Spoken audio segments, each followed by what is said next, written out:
Yo, what is up, America? It is Keith the Trucker. I got an NBA free pick for you guys today that I'm pretty excited about. If you're new here, do me a favor, hit that sub button, hit the like button.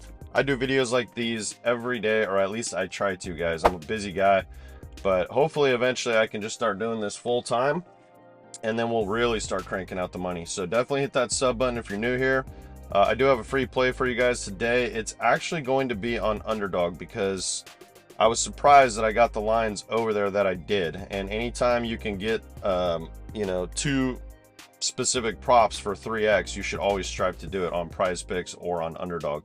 A lot of times, though, they'll keep them away or you're going to get a bumped line. So the play I'm about to give you, it actually might not even be there still. And if it's not, it's okay, because you can go set it on Sleeper or Chalkboard, which are just superior apps anyways. If you're not on Sleeper yet, if you use promo code SBAA, you get a free VIP month of all my plays.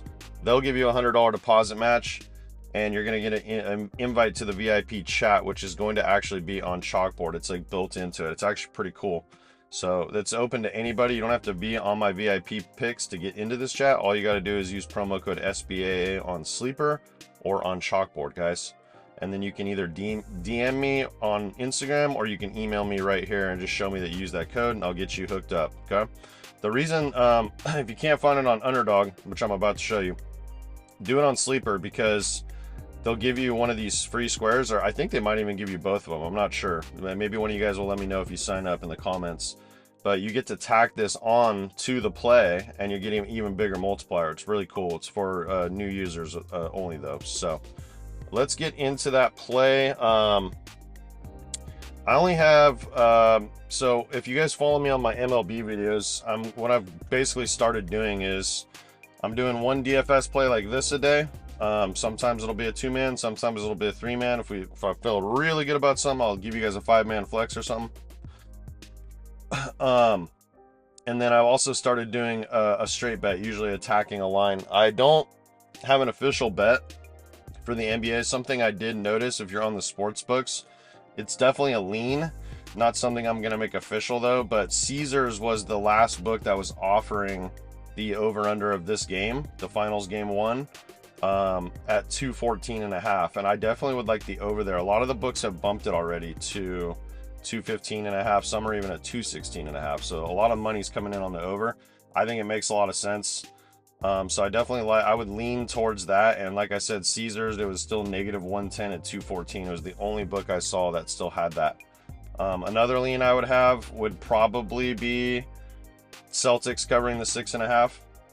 I would lay the points with them for sure. They're pretty dominant in game ones. They, and Jason Kidd as a head coach in his career has been kind of the opposite. He's usually better at making adjustments throughout the series. So I think the Celtics at home, a little hyped up maybe, as long as they're not shooting like a stupid low percentage from 3, I think they'll probably cover the points. But I would come right back in game 2, and whatever that number is that Dallas is, getting, I would take it. So let's get into the player props though tonight. Jason Tatum here, we need 9.5 rebounds, okay? Let me pull him up. I made a little thing here. Oh, that's not the right one. Okay, so as you can see right here, maybe I can make this a little, zoom in just a hair. Okay, so let's just focus on his last 5, but as you can see down here, he's done this a lot. There's that one outlier game, right? And that was probably, I don't know, Pacers got swept, so I don't think it was like a blowout or anything. It was just weird. He's converting his rebounds on his rebound chances at a very high rate, but it's not fluky at this point because he just keeps doing it, and he's by far their best rebounder. So, I expect Porzingis to be floating around a lot in this series, dragging out Gafford or Lively, whoever's down there, leading to a lot of rebounding opportunities, which he's already getting. So we need 9.5. As you can see, his last 5 starting right here, he's done that in 4 out of 5. And if you go back a little farther, it's like 7 out of 8. So I really feel good about this play. Like I said, I think he is the team's best rebounder, and the chances have been there. And then PJ Washington, he got really hot in that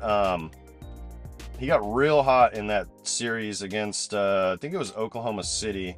Just out of nowhere started putting up like big scoring games, right? I think this might be a series that ends up being like that, as long as it doesn't get into like foul trouble, probably guarding this guy.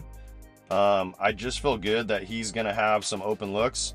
I think that Boston will be less hesitant to throw another body at Luka. Like, they're not just going to try to like put McDaniels on him like Minnesota did for, you know, 6 games and say, hey, or just guard him one-on-one. That obviously didn't work. I think you're going to get a little bit more help from the Celtics, and they have fast wingers that will kind of force Luka to give up the ball. And so I think Washington's going to have open looks. So if he gets like 5 to 6 attempted 3-pointers, I think the peripherals will just take care of themselves. And as long as he can make a few of those with like his other points that he'll have in the paint, you know, Celtics pretty good at defending the perimeter. I still think they can be had a little bit down low. They don't give up a ton of points in the paint, but anyways, I feel like this number is just a hair too low. I feel like by game 2, this will probably be at like 20.5. So we're going to take it. I think it's a value. Like I said, I expect him to have some open looks. Hopefully he can hit his shots. And then I would expect his rebounds to be somewhere in the 5 to 8 range. So as long as he can get that as a floor, I feel like he's going to hit this line. And so you can get this on Underdog for 3x. If it's not there anymore, like if they change this to 10, it's up to you. I mean, he could do it, but then all of a sudden you have push potential, you know, and then your lineup voids if that's exactly what he ends up on. So if it's at 10 on Underdog now, by the time you see this, I would strongly just consider going and setting it over here and then tack on this. If you're not on Sleeper yet, use that code. That's all I got for you guys today. Let's cash that slip, and let me know in the comments who you guys have winning the finals. My heart's telling me that I want Dallas, but my brain's telling me I think Boston's probably just going to finally get it done this year. I trust Luka and Kyrie a lot more to close a close game, though, than I do those J brothers over there in Boston. I'll tell you that. So, peace out, guys.